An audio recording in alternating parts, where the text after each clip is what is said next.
नमस्कार, आप देख रहे हैं न्यूज फॉर नेशन और मैं हूं सांत्वना आपके साथ। अगले साल यानी साल 2022 में बिहार राज्य में 5 सीटों पर राज्यसभा के चुनाव होने हैं और इस चुनाव को लेकर अभी से ही बिहार की राजनीति गरमाई हुई नजर आ रही है।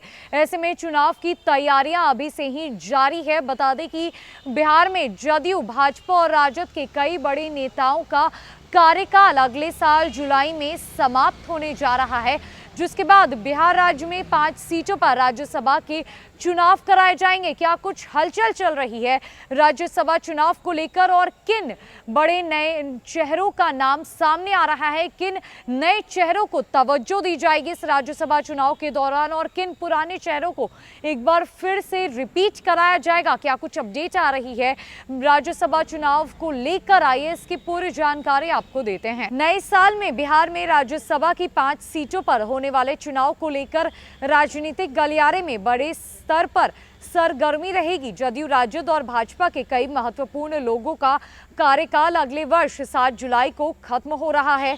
जुलाई में केंद्रीय मंत्री आरसीपी सिंह का कार्यकाल खत्म हो रहा है। राजनीतिक गलियारे में जदयू के राज्यसभा सदस्य आरसीपी सिंह के पुनः राज्यसभा में जाने की बात तय मानी जा रही है। ऐसा इसीलिए कहा जा रहा है कि अगर वो रिपीट नहीं होते हैं तो फिर केंद्र में मंत्री बने रहना संभव नहीं हो पाएगा।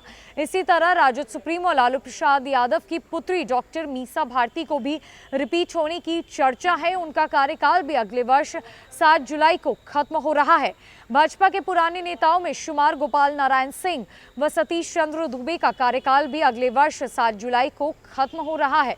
गोपाल नारायण सिंह की पहचान यह है कि केंद्रीय स्तर पर उनकी पैठ है, पिछले बार भी उन्हें इसका लाभ मिला था। वहीं सतीश चंद्र दुबे को पार्टी अपने पारंपरिक समीकरण के तहत महत्व देती है। जदयू के राज्यसभा सदस्य किंग महेंद्र के निधन के बाद उनकी सीट पर उपचुनाव होना है।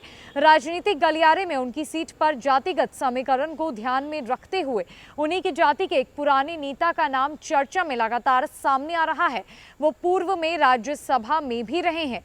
केंद्रीय मंत्री आरसीपी सिंह और डॉक्टर मीसा भारती का कार्यकाल समाप्त होने जा रहा है।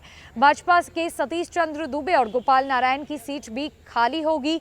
जदयू के किंग महेंद्र के निधन की वजह से खाली हुई सीट पर उपचुनाव होंगे।